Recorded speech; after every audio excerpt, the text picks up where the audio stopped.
Namaste, welcome back. Let's start another important lecture, that is the 38th lecture of a lecture series on Indigenous Knowledge System from the Earth for the Future. This is Professor Ajit Jaswal, Head Department of Anthropology. So today I will discuss on the effort for the preservation and promotion of indigenous knowledge. If you remember, in the last lecture we discussed about the threat to indigenous knowledge system, and in that we highlighted the key contributing factor or threat to indigenous knowledge systems. As I told you, it is like colonization and cultural suppression, land disposition and environmental degradation, loss of language and oral tradition, globalization and westernization, intellectual property right and biopiracy, cultural stigma and discrimination, climate change and environmental disorder. These are the key factors that lead to the threat to the indigenous knowledge system. Today we'll discuss about the effort for the preservation and promotion of indigenous knowledge system. In that we try to highlight the several important factors like documentation and archiving, intergenerational transmission, community-led research and partnership, cultural revitalization and language preservation, legal recognition of indigenous rights, education and capacity building, awareness raising and advocacy, and at last the ethical guidelines and benefit sharing. So these are the important areas that try to define the effort for the preservation and promotion of indigenous knowledge. You all know that it's very important to have this knowledge, because in the case of Bharati Gyan Parampara, in the case of our own indigenous knowledge, our own identity knowledge, if we fail to understand this part, if we fail to preserve or promote that, it's really very difficult for us to give the justification, clarification about our own identity concern. Now throughout the world, they are really looking for the indigenous concept for the survival, for the existence, for the proliferation. You just talk about any field.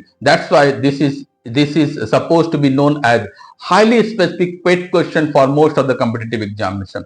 If you are preparing for UPSC, if you are preparing for State Public Service Commission, if you are preparing for UGC NET, if you are preparing for any ASA services where they need your kind attention or proper information about the basic knowledge, about your own basic understanding about the society and culture, about the indigenous knowledge system, they always ask such questions, and the basic understanding will play a very important role.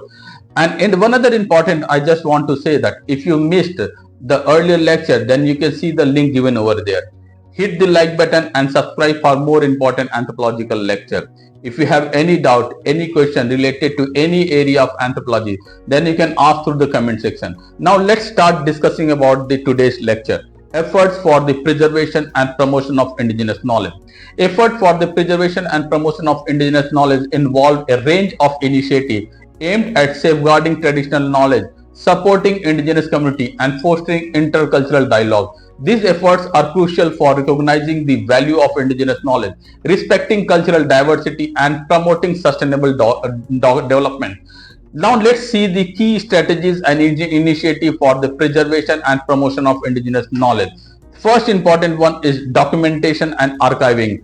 Documenting indigenous knowledge through oral histories, through ethnographic research, through multimedia resource and digital repository, preserve traditional knowledge for future generation and enhance its visibility and accessibility. Archiving initiative ensure that indigenous knowledge is recorded, cataloged and safeguarded against loss of erasers.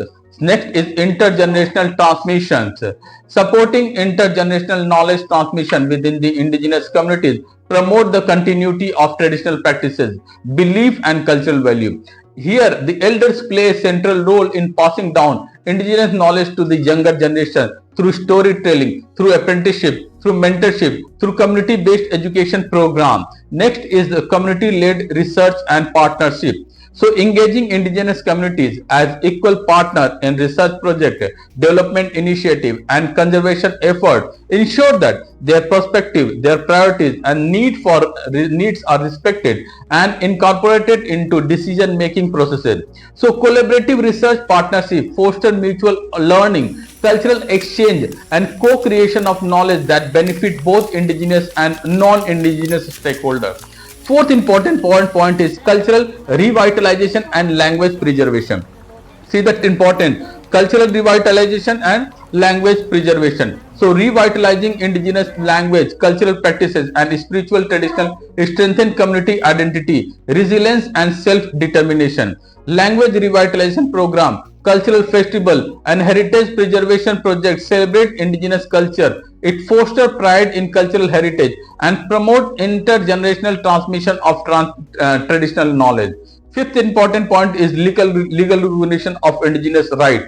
So recognizing and upholding indigenous land rights, territorial sovereignty and collective ownership of traditional knowledge are essential for protecting indigenous communities' cultural heritage, their livelihoods and self-governance. Legal framework that respect indigenous rights, free, prior and informed consent, what we call it FPIC, and intellectual property right empowered indigenous people to control their resources, to protect their knowledge and share their own futures. Sixth important point is education and capacity building. Another important dimension, providing educational opportunity, vocational training and capacity building initiative within the indigenous community. It enhances their resilience, self-reliance and socio-economic empowerment. So culturally relevant education program, indigenous-led school and community-based learning initiative integrate traditional knowledge with formal education, empowering indigenous youth to navigate modern challenges while maintaining pride in their cultural heritage. Now let's see the another important point, that is the seventh one,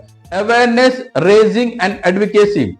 So raising awareness about the value of indigenous knowledge, about the value of cultural diversity, about the indigenous right, promote respect, understanding and solidarity across diverse cultural, linguistic and geographical contexts. So advocacy campaign, media outreach and public education initiative highlight indigenous perspective, contribution and struggle, challenges stereotypes and discrimination and marginalization. This is another important key core area that we have to understand when we discuss about their protection. Similarly, the last one is ethical guidelines and benefit sharing. It's very important and highly useful that we have to remember the ethical guidelines. We have to think about the benefit sharing. Ultimately, they are the real stakeholder. So establishing ethical guidelines and benefit sharing mechanisms for the use of indigenous knowledge system ensure that indigenous communities are fairly compensated, acknowledged and respected for their contribution to research, conservation and sustainable development. Ethical principles such as prior information consent, that PIC, mutual respect and reciprocity guide ethical engagement with indigenous knowledge holders and promote equitable partnership. Overall, we may say that efforts for the preservation and promotion of indigenous knowledge system require a holistic, participatory and culturally sensitive approach that respect indigenous rights, that respect indigenous value, that respect self-determination. So by supporting indigenous communities' effort to preserve their cultural heritage, to preserve their traditional knowledge and way of life, we can contribute to a more inclusive, more equitable and more sustainable world that respects and celebrates cultural diversity. So that's all for today. So today we discuss about all the important key initiatives that is required for the preservation and promotion of indigenous knowledge. Like, just have a summary, documentation and archiving, intergenerational transmission, community-led research and partnership, cultural revitalization and language preservation, legal recognition of indigenous rights, education and capacity building, awareness raising and advocacy, at last ethical guidelines and benefit sharing. So that's all for today. So in another important information I just want to highlight it over here is that if you have any doubt, any queries related to the last lecture or any of the lecture that we have discussed over here in the lecture series called Indigenous Knowledge System from the Earth for the Future, you can ask through the comment section. Another important information, a new video will come daily around 1 p.m. So keep your notification bell on. Thank you so much. Namaste.